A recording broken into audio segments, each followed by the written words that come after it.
Welcome to Cafecito with United Latinas. My name is Valerie Zolezzi-Wyndham. I'm a United Latinas board member, and I'm the founder of Promoting Good and Casita Cultura Latina.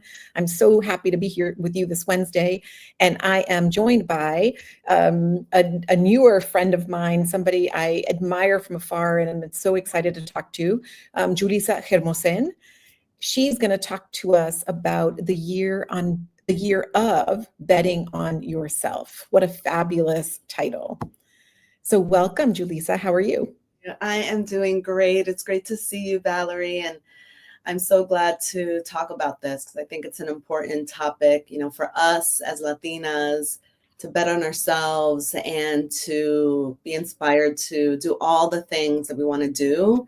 And it's great to see you too. I think the last time we saw each other, we were talking was at a United Latinas event, actually almost a year ago, right? Last November. So in New York, and it was such a joy to meet you, and I loved your energy. And I will say the last week has been a little rough, and so I was so excited for the energy that I know we'd share in this space together, and so I'm excited to get started. I love this idea of what happens when we bet on ourselves, and I think our community really needs to hear that message right now. So I'd love to invite you to share a little bit about yourself and this year when you've been betting on yourself. So tell me, I can't wait to hear. I'm happy to share. So my name is Julissa Germosén, as Valerie mentioned. I am a tech executive. I've worked for Microsoft and Salesforce as a 2% Latina leader in tech and in corporate. And I've written a book called Latina Madrina, Stories, Lessons, and Hard Truths from a Brown Latina in Tech. And I wrote the book because I wanted to document things that I've learned and stories that I've been through that will help other Latinas, whether it's a Latina leader, whether it's, a Latina who's looking for leadership, someone who's just entering business or entrepreneurship. Essentially, I have felt very alone in my career, very invisible, and I didn't want others to feel that way. And I felt like it was my responsibility to share what I've learned, right? I don't know everything, but I can share what I have learned. And so the book's 1-year anniversary is in 5 days. Oh, wow, that's awesome. Congratulations. Yeah, on the start of Hispanic Heritage Month, that's the book right there. You can't see it because there's like a shadow from the lights.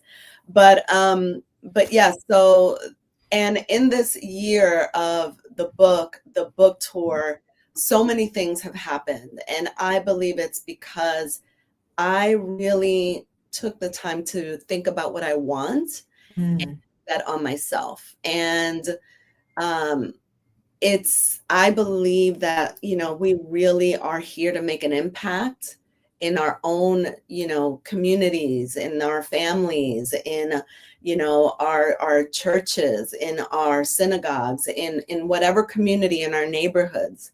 But that really requires us doing the hard work of introspection and thinking about, well, what do I want? And then put a plan together. And what I have found is it really requires us to connect in ways that sometimes challenges us, right? And so it's been an incredible year. Just some highlights of the year, Amazon bestseller within 24 hours, ranked #1 in Amazon business diversity and inclusion, like #3 in women in business, topped in, Hispanic, it's not a memoir, it's not a biography, autobiography, but it ranked there too in other categories. So, from that perspective, it's been incredible. I went on a book tour and got to, share the book globally, here in the United States and in Europe, 4 cities in Europe. The book was accepted into the United States Library of Congress Caribbean and Latinx Collection. I don't know. I've spoken. I remember reading that. I'm sorry to interrupt you. I remember reading that your LinkedIn post about the Library of Congress. And I remember, I mean, just feeling this pride in you, but also in the power of our community and in the power of our stories, and like in the power of the word madrina being in there. So I'm so excited. It's so powerful. Thank you so much. I really appreciate that. For me, I didn't always have examples. I've always had a drive, an ambition to do things, but I didn't necessarily have examples around me. And so it's amazing to me, like this year of betting on yourself and the things that have happened, but also the people that have shown up. And I think that's really critical. I got my first Forbes article feature because of a connection. Someone reached out to me, and, this person who is so dear to my heart, we've never met. He reached out. He saw the work that I was doing and reached out and connected me to a writer at Forbes. And that was a connection, right? So I talk about, in my keynotes, connection is your new currency. And I've really seen that this year, people who have shown up. And I think if we show up, not just authentically first, obviously, right, being ourselves, but also having a message that we want to share and a strategy, like not hiding the gifts that we've been given, not hiding the message that we want to share in the world. Like you, Valerie, I've seen your posts. You share so authentically and beautifully about leadership and really changing leadership and how we think about that. And I really align with the things that you share. You don't hide that, right? You bet on yourself. And so the people that have shown up, honestly, like I am surprised, I'm shocked. And that's why I talk about, connection as your new currency, really being strategic, but also understanding that, it will come to you when you do the work of understanding what you want. And honestly, some things are just surprises. You just need to show up, like I attended, Dominicans on the Hill event, and I got to meet the chief librarian of the collection. And so that's how that happened, right? It's just showing up and connecting, with her, and which led to the book being accepted into the collection, which, by the way, in 2 weeks, I'm going to visit the U.S. Library of Congress, and I'm going to visit my book. So I'm just going to. Oh, that's awesome. Oh, how fun. Yeah. So that's going to be amazing. So that's great. Well, I look forward to seeing the picture. I want to ask a follow-up question that connects what you shared in your introduction to this first really important question about how we turn connection into currency. It's, you can't turn a connection into currency if you don't have the clarity of what you want. And I think Latina women, but also others, we don't always feel like we have the permission or maybe even the time, or that we deserve to take a year to get to fight for what we want. And so I'd love for you to talk about how, what you did to get clear on what you wanted, and even to give yourself permission for that to be possible, because I think that's critical. And then you can talk a little bit about, how you turn that connection into currency. Yeah. So for me, it really started, and it's, I'm a woman of faith. It really started, sort of in May of 2022, which was like a real pivotal point. And I was sitting at my dining room table, just journaling and praying. And I was like, and I was praying to God, and, not everybody's a spiritual person, but this is what happened with me, and I'll share it. I was like, everything, I was just so grateful. I was like, God, everything's just going so amazing. My job, family, like everything was so incredible. I was so thankful and grateful. But I thought like the next thought was, wow, that's really boring. Like I'm living a very comfortable suburban life, and I don't think I was meant to do that. So what I said was, I want to go on an adventure with you.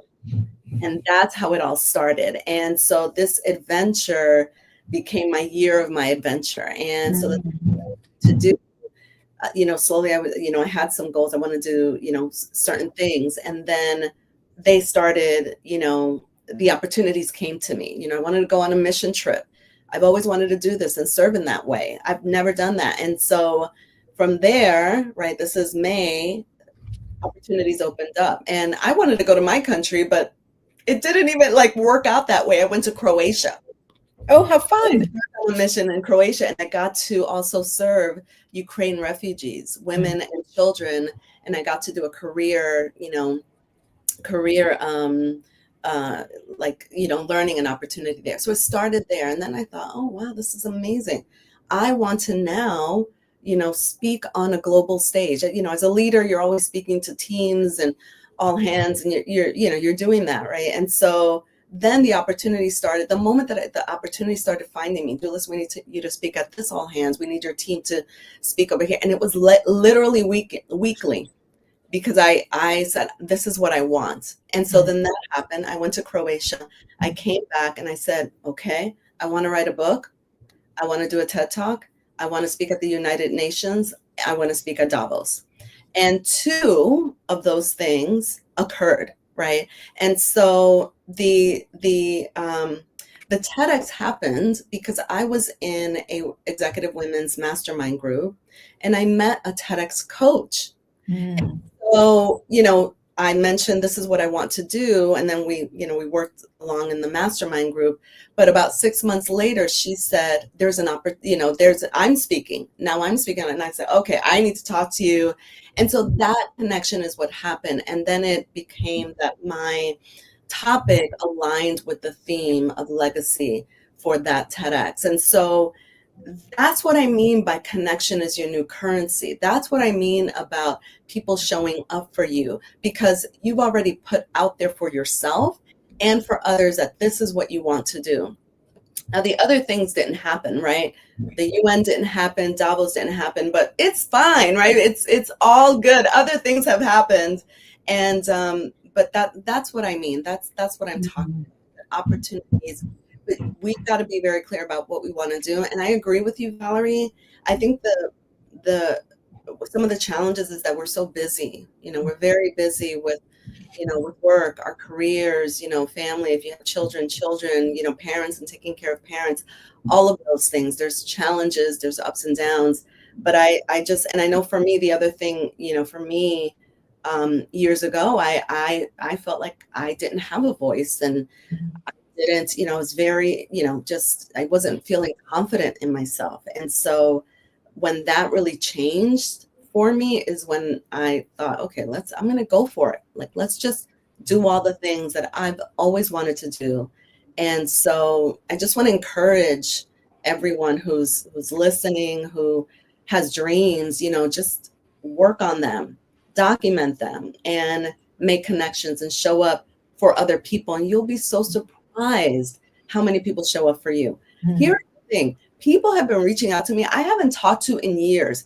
Colleagues from 10, 15 years ago, people I went to university with. I am shocked. I am so surprised. And so that's, because of the connection that I made all those years ago.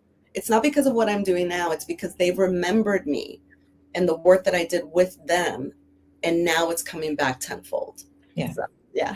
I think that's right. And I think even what you shared earlier, sort of in the feedback about what I post on social media, when I'm writing that post, I'm expressing what I care about, and I'm sharing it with the world, and you saw it, and you might not have responded in that moment, but here we are together in this moment. And I had an impact on you, and you can now tell me that I had that. And so we, it's just a reminder that every day we can be doing things that touch other people. Yes. And then they will remember us. And then when they see us sharing that we have a need later, Or even when they see later that we're doing something cool, they're gonna connect and they're gonna figure out how to support. Yes, that's the hype squad that I talk about, and, my other keynote is, your hype squad is your life squad, because it's, if I did not do the uncomfortable thing of putting myself out there on social and with friends and colleagues saying, I am writing this book. It's very scary to put yourself out there. It's very scary to, hit post, right? And because you don't know, right? And there's this sort of, I don't deserve the, it's like, no, you do deserve the attention, you deserve the accolades, you deserve to be celebrated. And I do too, and I do too. So, so the hard part of, sort of aligning with what you really want in your life, right? And then sharing that with the world, and then showing up for others, like that is, sort of the hype squad, because then they show up for you. And the interesting thing too is that who shows up? And that's your life squad. If other people don't show up, I don't sweat it. I'm fascinated by it. I may say, oh, this person, I thought they would show up there. They're not, but that's okay. Because I've learned that, the people that are meant to show up for you and be your hype squad, let's focus on that versus those that don't. So, yeah. So I want to get a little more specific about your hype squad, because I think, there's lots of reasons why, and part of this is completely selfish. Like, I'd love to know how to amplify my hype squad. yes. So what are, can you share like 3 specific actions that we can take to activate it and to nurture it? Sure. So I'll talk about, what I did. And I think number 1 is what we were talking about, before, is, sharing your work with others, sharing what you're up to, what you're doing, and then getting people's buy-in and making them a stakeholder in your success. I think that's critical, right? So you're not asking for advice. You're not asking to, someone to be your mentor. You're saying, this is what I want to do, right? I want to write a book. I want to do a TED Talk. I want to, become a leader in this area. And then engaging that person in your success. So asking questions like, this is what I'm thinking. What do you think? Right. So it's not, I'm a massive proponent of not asking people to be your mentor, right? That's a taking, right? And so I believe in giving before you ask, before you take, but you want to bring people along the journey with you. Share what's hard. I think that's the second thing. Share what's hard. Not everything is easy. Writing a book was really challenging. Editing was even super challenging. I had to fire my editor and hire a new one, right? That was my pub date was delayed. So things are not always going to work in your favor, but share the hard things and then get support there. So I think that's really important. We don't want to just show the highlight reel. We want to talk about what's hard, and then getting the help to help that. And then I think the third thing that we can do is, reach out strategically, reach out when we have a need. I am shameless in asking for, hey, my friend works at this company. I am a speaker, right? Can you connect me? And I've had other speakers who are my friends say, really, you can leverage your friends and family? Yes, that's the first group you go to. They actually love you and you to be successful. Like, that is absolutely so. Like, start in your community, start in locally, and then reach out broadly. The other thing that I'll just share is, because I know you mentioned, needing community. And Valerie, right, we all do. We all need support. We all need, community. And those, one of the communities that I just feel so grateful for is my neighborhood walking group.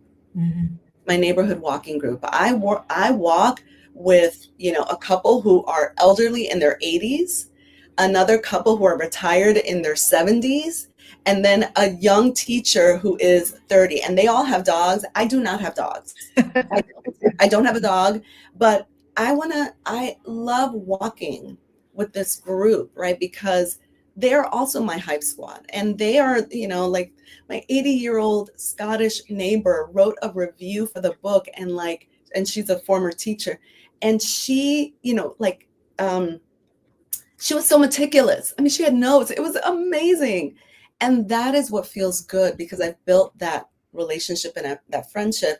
But I was not invited to that walking group. Mm-hmm. I saw them walking and I invited myself. So I think, we all want and need community. We all want and need, a hype squad. It is our life squad.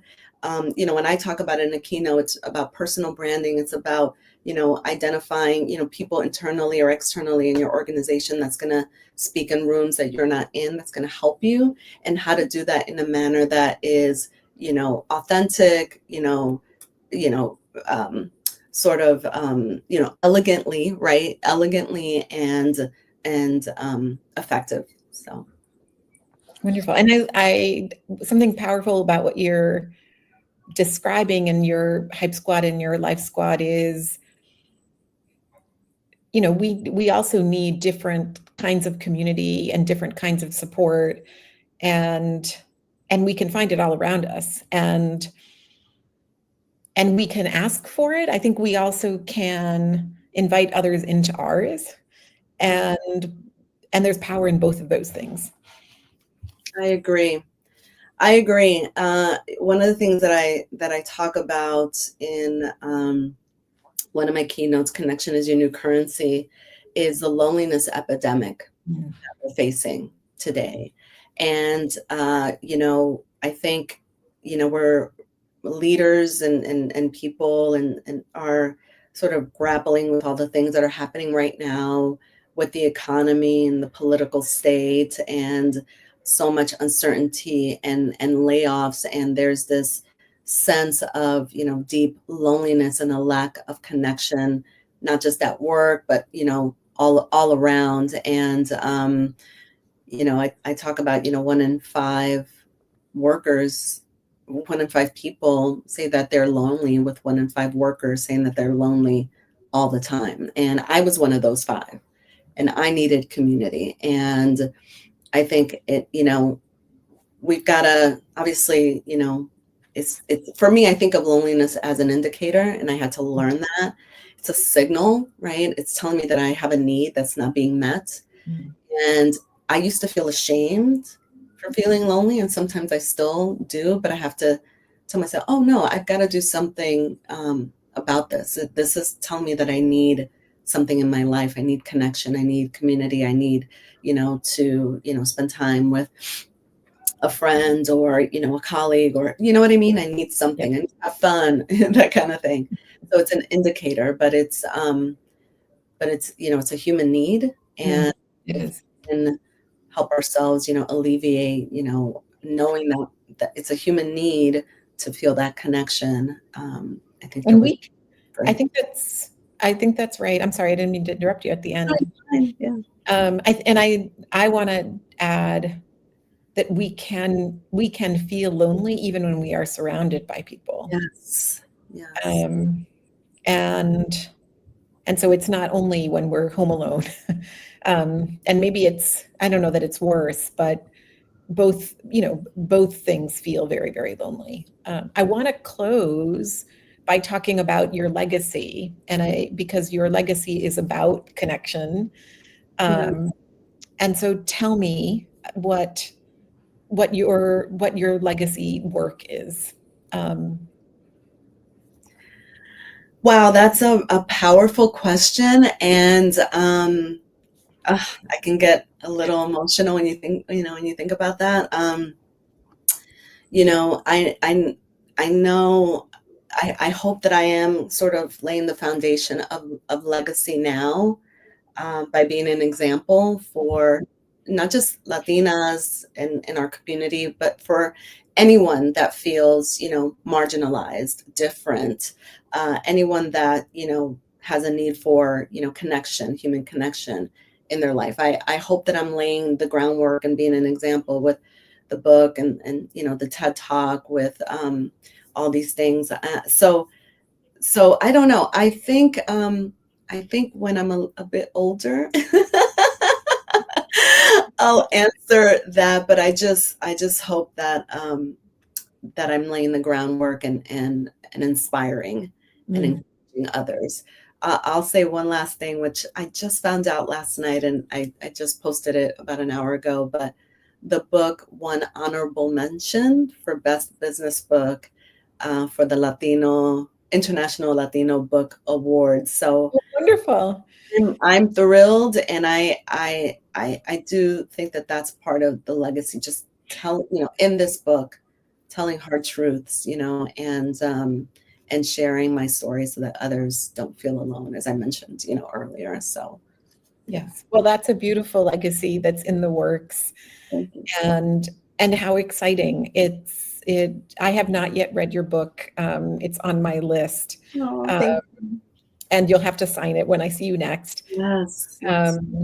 But I think one of the things that I love about this conversation and what you've illustrated is that we can, in the work of identifying our goals and reaching them, we are building community for ourselves, but we're also building community for others. And so this journey that you've talked about of what you've done over the past year, that is about connection. It's about empowering. It's about helping others who are maybe earlier in that journey, but who have dreams that they want to make happen.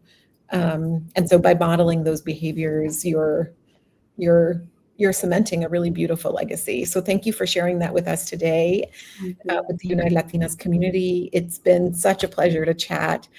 I can't wait to continue to follow your journey. And if I can ever be of help to you, if you need anything, please reach out. So kind. Thank you, Valerie. It's been so great to talk to you and connect with you. And yes, we'll continue the conversation. Thank you so much. Amazing host. Oh, my pleasure. Tell us before we close how people can find you. Yes, you can find me on LinkedIn, Julissa Germosén on LinkedIn, on Instagram, and I have a YouTube where I put most of my videos. So you can wonderful. And the book is on Latina Madrina, if anyone wants to watch it, and the TEDx is on the TEDx channel on YouTube. Awesome. Well, thank you so much. Have a beautiful, beautiful day. You too. And I'm so excited about the book award. That's fabulous. Thank you. Thank you so much. Great. Have a beautiful day, everyone. And we'll see you next Wednesday for Cafecito. Okay.